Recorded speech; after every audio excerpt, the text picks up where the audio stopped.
आजच डाउनलोड करा आणि तुमच्या आवडत्या मालिकांचा आनंद लुटा।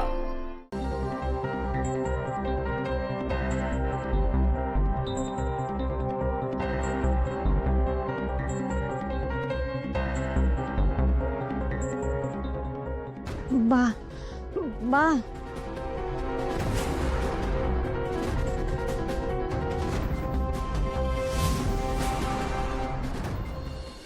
आईला परितोषने ज्या ज्या लोकांकडनं पैसे घेतले होते त्या सगळ्या लोकांना तू पैसे परत दिलेत ना? मग आता कसला विचार करतेस? श्रीकांत, परितोष एकटा असताना तर मला त्याची अजिबात काळजी वाटली नसती, पण त्याच्यासोबत आता दिशा आहे, मला त्याची आता जास्तच काळजी वाटायला लागली। आई नाही, सॉरी, पण आपण त्या दिशाला का सहन करतोय?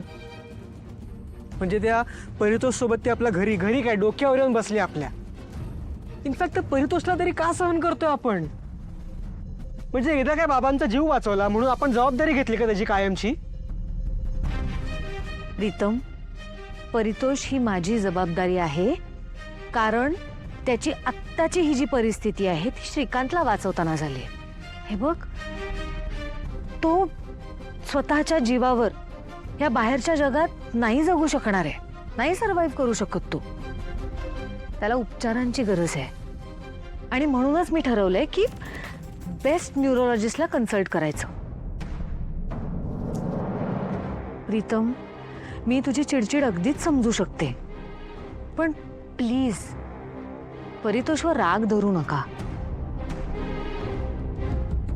ऍक्सिडेंटमुळे तो जरा वीक झालाय, त्याला माणसांची पारख नाही करता येत, त्याला नाही समजत चांगली वाईट माणसं, आणि आता त्याच्या आयुष्यात दिशा आहे, त्यामुळे त्याच्या जीवाला सुद्धा धोका आहे। हे सगळं प्रकरण आपल्याला अतिशय काळजीपूर्वकच हँडल करावं लागणार आहे। Please.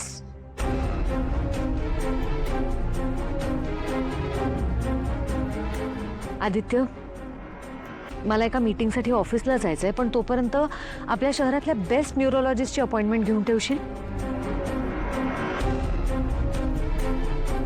Okay I. Thank you.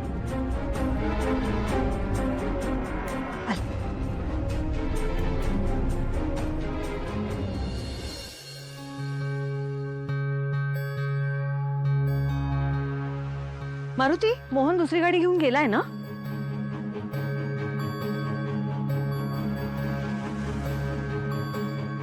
Maruti, काय झालंय? तुझं लक्ष नाहीये का? तुला बरं वाटत नाहीये का? मला काय तुझी तब्येत ठीक वाटत नाहीये? हे बघ, तू घरी जाऊन आराम कर, मी दुसऱ्या ड्रायव्हरला घेऊन जाईन। बर।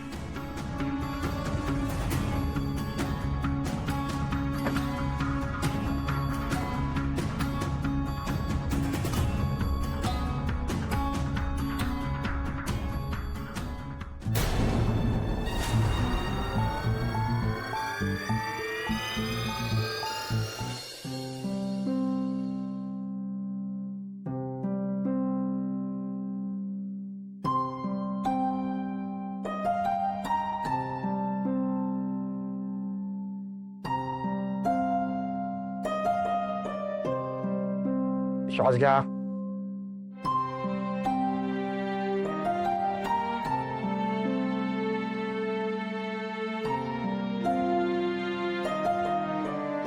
कधीपासून काय खाल्लेलं नाही तुम्ही? मारुती, डॉक्टर काहीतरी विचारतायत। मारुती मामा,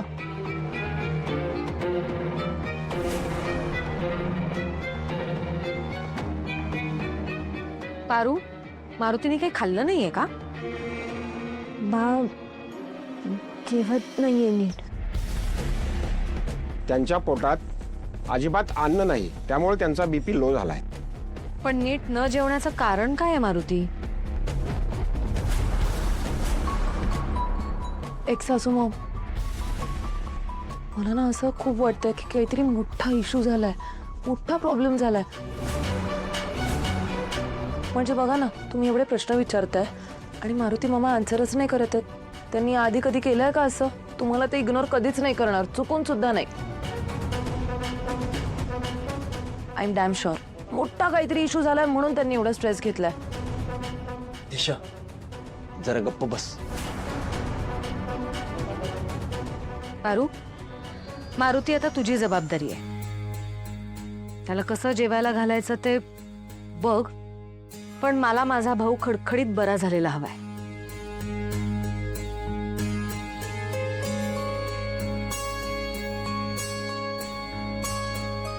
देवी आहे.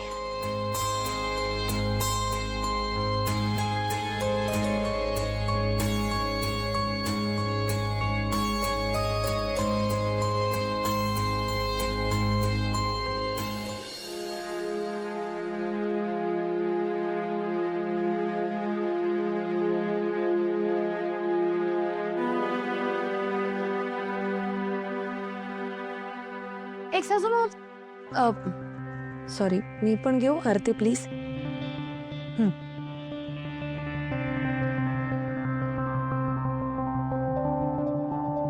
देव तुला सद्बुद्धी देव. एक सासू ऍक्च्युली मला पण अगदी तुमच्यासारखं बनायचं आहे, एकदम प्रेमळ आणि गुणी. मी देऊ सगळ्यांना आरती, चालेल प्लीज? थँक्यू.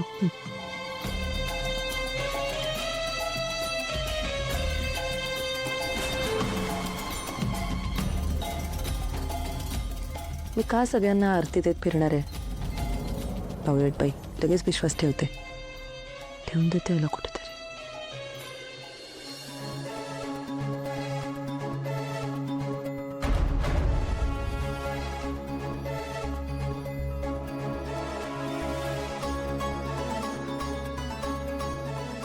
अहिल्या, काय झालं? काय एवढी अस्वस्थ कायस? श्रीकांत, ही दिशा घरात आल्यापासून ना आपल्या घरात बघ ना काहीच चांगलं घडत नाहीये. घरातला आनंद हरपून गेल्यासारखं वाटतंय. मला सांग, मी दिशाला घरात घेऊन खूप मोठी चूक नाही ना केली? अहिल्या, गेली 26 वर्ष ओळखतोय मी तुला. हे बघ, तुझ्या प्रत्येक निर्णयामध्ये मी तुझ्या पाठीशी खंबीरपणे उभा राहिलोय, हो ना? आत्ताही मला असं वाटतंय की तू दिशाला घरात ठेवण्यामागे तुझा काहीतरी ठोस प्लॅन असणार. काही प्लॅन नाहीये श्रीकांत. मी हे फक्त आपलं घर तुटू नये ह्या एकाच कारणामुळे केलं. तू दामिनीला ओळखतोस. ती छोट्या छोट्या गोष्टींचा बाऊ करते, मनात धरून ठेवते. त्या दिवशी जर दिशामुळे परितोष तुटला असता ना आपल्यापासून, तर दामिनीने मला आयुष्यभर माफ केलं नसतं. खरंय. आणि त्याहूनही आपण त्या दिवशी जर दिशाला हकललं असतं घरातून, तर ती बाहेर जाऊन आपल्या घराविरोधात अजून काहीतरी भयंकर प्लॅन करत बसली असती.